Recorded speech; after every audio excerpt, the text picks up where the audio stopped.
My name is Jessica. I am 37. I am not a runner as of yet. I don't even think I would run if something was chasing me. I'd probably play dead. I started running last August after a really bad breakup, and that helped me get through it.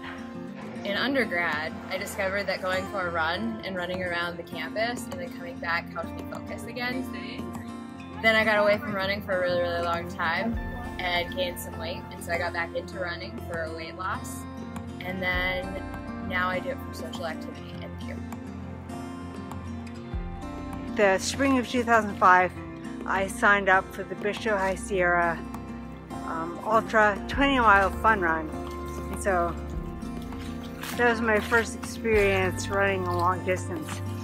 And it was amazing, and the thing that stuck out to me was the community. The running community of the trail running community and the ultra running community was amazing, and they were so warm and welcoming and encouraging. I am probably not as in shape as I once was. I completed a 24-hour race last year and hit 100K. That is my longest race. Other than that, I've done a 50K and a marathon, and did Burning River, a 4-person relay, but nothing really of great significance recently. Did great last fall. Loved it. Was running every day or hiking. I did a 25K. I've done 250Ks and a 50. And then my 50 mile was in June at Mohican, and I kind of fell into it right afterwards. Realized what it's like to have running depression, race depression. You can hear that I'm struggling to form words, and this is because the other thing that happened is right after COVID shut down everything, I was diagnosed with a brain tumor, and that's one of those weird things that you hear about and it always happens to someone else, and here it was, it happened to me. So good news is it's shrinking. Bad news is it's in a very critical spot where there's not a lot of real estate, so my brain stem, and so it's pinched my nerves, which make my speech muscles move and work my eyes. And so I have this fancy corrective thing on my left lens so that I don't have double vision. So I've been in a rut since June. I went running, made myself go running last night, and it's amazing to me how the body just like goes right into memory mode and knows exactly what to do. And I was all excited, and I come home and Carmel sends a message about this documentary thing. So I'm like, hey, yes, I need this motivation. This is awesome. When Carmel posted that she wanted to do this project, I could not stop thinking about it. And so I messaged Carmel to see if there was still room, and there was.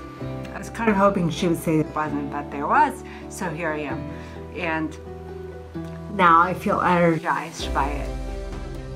So Deidre Kearney asked me if I would be interested in partaking in this adventure with some other women and her friend who was documenting this journey for us. And I said yes. She got me at a weak moment. I recently said goodbye to a very dear friend. She was 43 years old. She was battling cancer for 18 months. So I thought, well, why not? Why not try for 100 miles? If Crystal can endure 18 months of pain and her cancer fight, I can train for my first 100-mile race. I'm working with this girl named Mel, and she's training me, and I'm like, so what are you doing this weekend? And she's like, I'm gonna run a 100-miler. And I look at her and I'm like, that's a thing? And so she's like, yeah, I'm hoping I do it in less than 24 hours. And I'm like, that's a thing?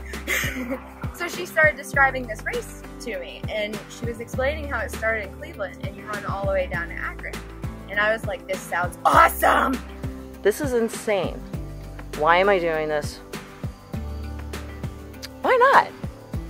it's a great goal. I was actually thinking the other day, by the time I'm 50, why don't I just do 100? Why not try? This is a brand new journey for me, but I am looking forward to working with Lee and Carmel and this amazing group of women that they assembled. I'm choosing to pick 100 because I'm calling it my 0 to 100 journey. I'm kind of a go big or go home type of person. So this gives me something to look forward to, something to motivate me to just keep on training. I was like, oh my God, there's no way. I can barely run 3 miles. There's no way I'm going to ever be able to run a 100 mile. And then I started joining Run Club and met 100-mile runners. And they made me realize that it is a possibility to become an ultra runner. And it's not as difficult and as scary as I always thought it was. So I'm hoping with this training, I'll get back to where I need to be. I was in the best physical shape of my life, probably around late September, early October of 2020. And since then, I just kind of lost some motivation. So here I am, raw. This is who I am. And let's do this. Let's see how this 100 miles goes. So there were just a bunch of things, and you know, I'm 53, COVID and the Schumer, and it's been kind of a rough year and a half. And there are other dreams that I had, 10 years ago that I don't know, they're still swimming around in my heart and in my mind, but I haven't been doing anything to work towards them. And so when this opportunity came up, I didn't want to make excuses. I didn't want to say that I can't do it because of a tumor or because of treatment or because of my job or relationship, or it's partly as a way of reigniting that mojo to do some of those things that I've wanted to do for many years. And so here I am. How do I feel about starting this? Nervous, scared that I'm going to fail. And if I fail, I guess it's okay. But I don't think I really fail. I'm going to struggle a lot. I know that. But it'll be fine. We're all going to struggle, but we're going to have support. And we're going to have support from our friends, because I'm sure I'm going to be posting this on Facebook quite a bit, looking for encouragement from my friends. I feel like this is going to go, like, to speak to women like me who think it would be amazing to do something like this, but don't know where to start or how to start, and are just overwhelmed by the thought of trying. And so this project kind of speaks to me, because I feel like it would benefit other women like me. And then it's also like an amazing goal that if I can accomplish this, it would be so cool. Biggest fear committing to the project? Failing, of course. Actually, letting down Lee and Carmel. That's my biggest fear. And that's basically it for my biggest fear. My biggest fear going into this, I don't have too many, but probably pooping in the woods. Not a fan, there's spiders there. Don't like spiders very much, but we'll see where we go. I'm just looking forward to this project and working with everybody.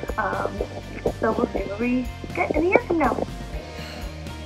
I don't want to go through all of this and to do this documentary just to DNF. So that would be my biggest fear. But we're all going to motivate each other. We're all going to do great. We're all going to kick ass at a 100-miler. We are stronger than we realize, and I think that all women need to know that. And so I kind of hope that this is motivational, not only for women to do something like a 100-miler, but to do stuff that they might be really scared about what might happen after they do it. And but you know, we're stronger than we realize, and if you need to change, you change. All right, here we go. Why am I doing this? 1, it's for Crystal, and 2, because I am tired of people saying, you're crazy for running this, you're gonna wear out your body, you're crazy for doing something like this. I'm tired of it.